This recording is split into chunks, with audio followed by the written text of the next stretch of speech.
As you change the values, the color of the building changes in hue, saturation, and lightness, and the building becomes red finally. Okay, the next one is changing the colorful image into white and black image, or into the one color image. For certain design purpose, we need to change the colorful image into black and white, or the one color image sometimes. The first step is to click Image, select Adjustment, click black and white, click OK. See, it is very easy to control. And the next step is to double-click the icon of this layer in the Layer panel.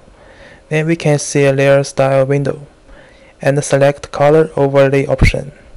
After opening this option, we can change the blend models, different colors, as well as the opacity values. As we can see, the same color will appear different effects under the different blend models.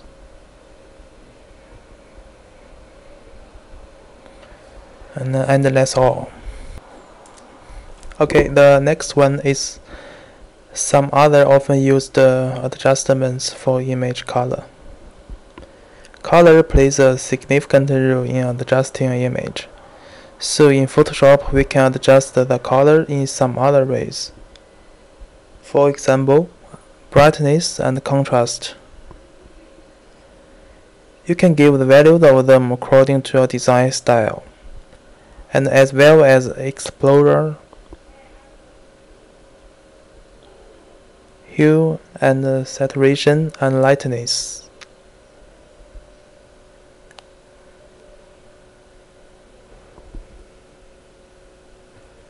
And also we can use color balance to change the color.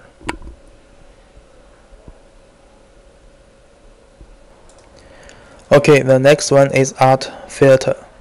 Another efficient way to improve the image is the art filter. Click Filter, then select Filter Gallery. Then we can choose several kinds of filters that can change the appearance of the image, such as artistic, brush stroke, distort, or sketch, and so on. Also, you can overlap two or more different filters together. Okay, the next tool is very practical, which is called Repairing Areas with Clone Stamp tool. The Clone Stamp tool uses pixels from one area of the image to replace the pixels in another part of the image. Using this tool, you can not only remove unwanted objects from your images, but you can also fill in missing areas in photographs you scan from damaged originals. What we need to do is to select the Clone Stamp tool in the toolbox. In the Tool Options bar, open the Brush Preset pop-up menu in the Options bar and select the large-sized brush with a soft edge, such as soft round 75. Then make sure that the sample aligned option is selected. Then move the Clone Stamp tool pointer to the center of the image, so that it is at the same level at the top edge of the corner and over grass. Then hold down Alt so that the pointer appears as target crosshairs, and click to start the sampling at that part of the image. Release that Alt. Starting at the top edge of the top corner of the photograph, drag the Clone Stamp tool over the small area at the top of the tone area of the image. Notice the crosshairs that appear to the right of the clone stamp tool in the image window. The crosshairs indicate the source area of the image that the clone stamp tool is reproducing as you drag. Release the mouse button and move the pointer to another area of the missing corner, and then start dragging again.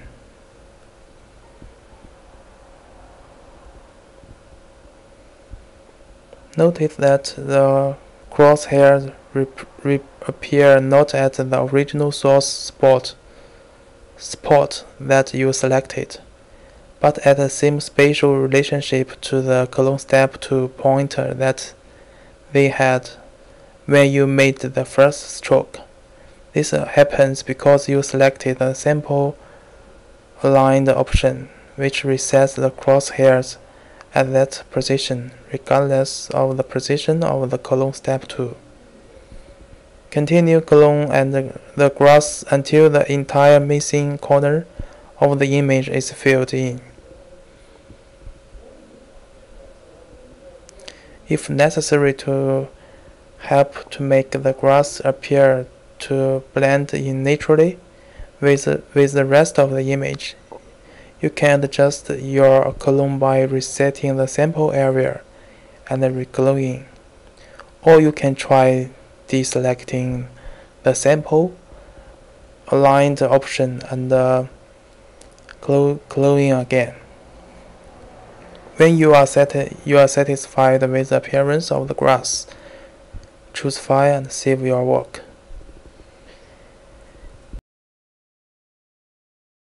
Okay, next one is also very useful, which is selections and refining boundaries.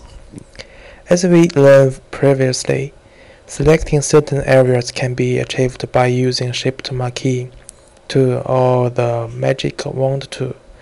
As to the assignment, selecting some elements from the image into assignment is often used, so refining boundaries plays a key role in doing this process. Firstly, using the Zoom tool, drag a rectangle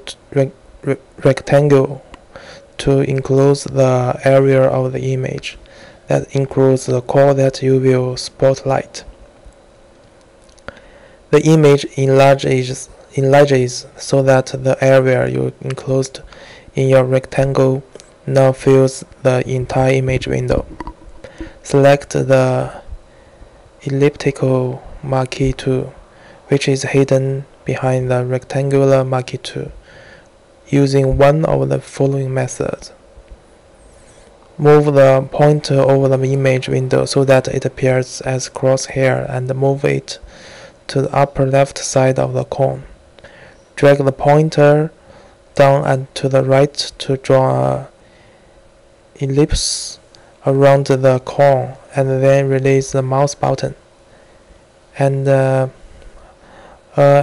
animated dashed line indicates that the area inside it is selected. When you select an area, it becomes the only editable area of the image. The area outside the selection is protected. Move the pointer inside your elliptical selection so that the pointer appears as an arrow with a small rectangle. Drag the selection so that it is accurately centered over the cone. When you drag the selection, only the selection border moves, not pixels in the image. In order to spotlight the selected cone, you will want it to darken the rest of the image, not the area inside the current selection. Normally, we change the area within the selection. To protect that area, you will invert the selection, making the rest of the image active and preventing the change from affecting the one center cone. The way of achieving it is to choose Select, then Inverse. Although the animated selection border around the cone looks the same, notice that a similar border appears all around the edges of the image. Now the rest of the image is selected and can be edited, while the area within the circle is not selected and cannot be changed while the selection is active. Then darken this area, or being more transparent, making the cone area much more obvious. Sometimes we can add some words into the rest of the image as well. As to the architecture, sometimes the outer boundary of the building is much more complex, like the churches. Only using the Shift marquee tool or the magic wand tool cannot refine the boundary perfectly. So we need to refine edge dialog to help us further. For example, firstly, use the quick selection tool or magic wand tool to create a selection. Then click the right button of the mouse. Select the refine edge.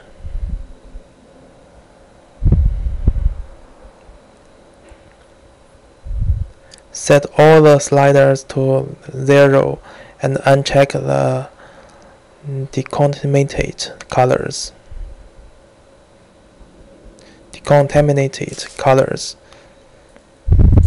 After that, choosing a white or on black wheel. Check the smart radius and set the radius value to 20 to 30 pixels, px. Then click the Refine Radius tool and press to view the original image layer. Then drag over the outer boundary and brushwork will display as green strokes.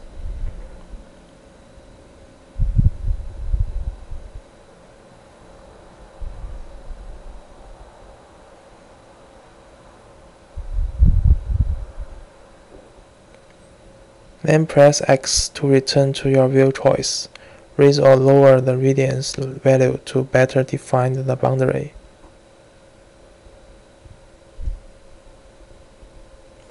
Also try increase the shift edge value slightly to reveal more context. Keep other value at 0.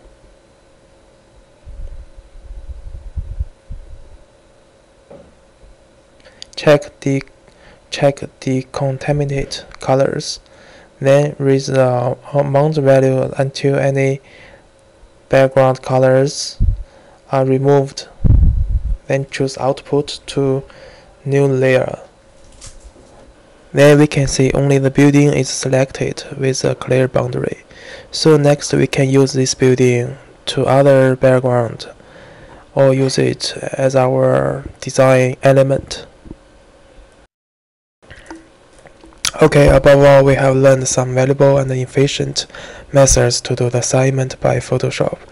In the next lab time, you can repeat these controls or skills on computer by yourselves. Or you can do this before the lab time and bring your questions to me. I will give some more exercise to the students who are really interested in Photoshop on the lab time. Okay, this is the end of this video. Please feel free to contact me with email. Thanks everyone. See you on lab time.